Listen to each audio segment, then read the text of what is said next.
Hi, I'm Kelsey Murdoch, and welcome to the SU TV News Break for Wednesday, January 13th, 2010. To tragedy in Haiti, tens of thousands of people may be dead after a 7.0 magnitude earthquake.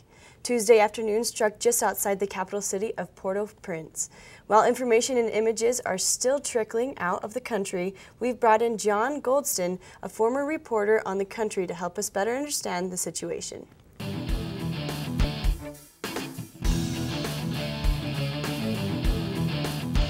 John, you were in Haiti in 1986 for about 6 to 8 weeks. Can you tell us the conditions of the ground when you were there? It's absolutely abject poverty. I've never encountered anything quite like it. The Haitians are the poorest nation in the Western Hemisphere. There's not enough drinking water under the best conditions. There's not enough food to go around. The buildings are falling apart in good weather. When I was there, they had had no natural disasters recently, so the structures were standing, but it was grim then. I cannot imagine what it must be like now. Well, based on your observations, how well prepared do you think the structures of the buildings and everything like that is ready for this type of disaster? They had no preparation. They're not following building codes. There are people in Port-au-Prince literally living in cardboard boxes. If it's not cardboard, they may have nailed some 2x4s together and then attached some corrugated metal to the outside of those. But to call those homes is a stretch. There are concrete block structures, but they don't use rebar. And usually the concrete that they get comes from older buildings that have been destroyed or just rocks that they can pick up.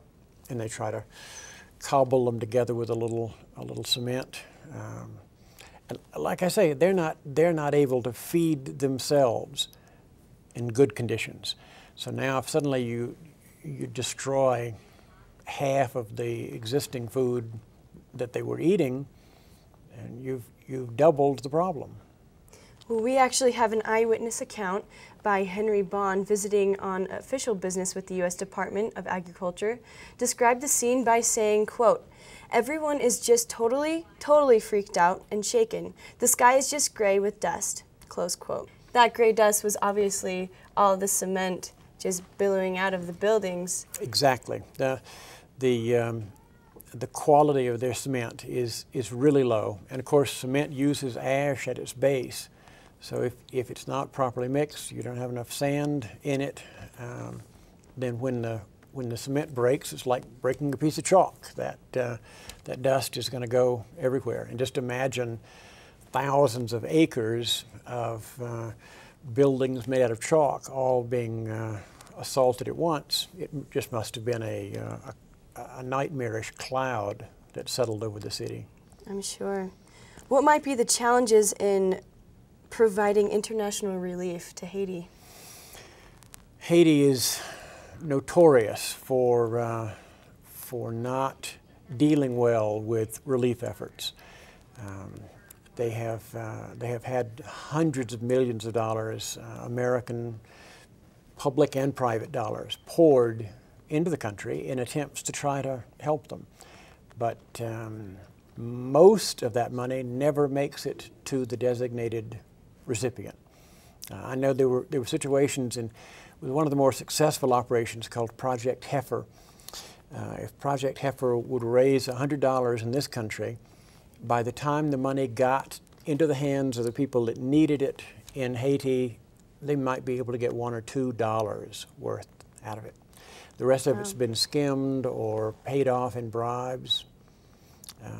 It's going to be a nightmare to try to work around those structures that have been in place for so long now. So how long do you think recovery will take for Haiti to get back on their feet? Well, that's presupposing that they were on their feet. Yeah. And I don't think we can take that for granted. They were already in horrible trouble. People were dying every night in the streets of Haiti from hunger, from malnourishment, from lack of clean water. And that, imagine just quadrupling that problem, removing what water they did have, and even the wealthy homes now don't have running water anymore, no electricity, no ways to deal with things. It's going to be decades before Haiti is able to pull out of this, if then.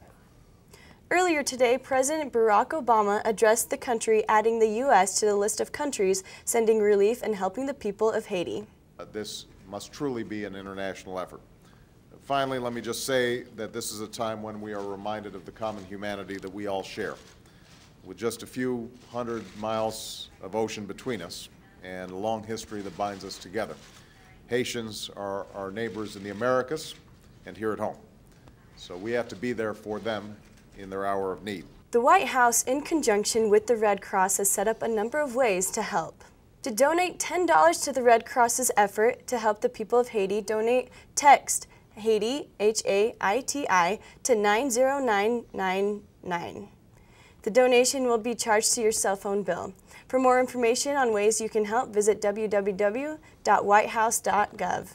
As of now, the Service and Learning Center is not taking any action, but the service coordinator, Pam Brannon, encourages students looking to help to contact the Red Cross. That's all we have today. We'll be back again tomorrow with another news break. Continue checking SUnews.com for all the latest updates. For SU TV News, I'm Kelsey Murdoch.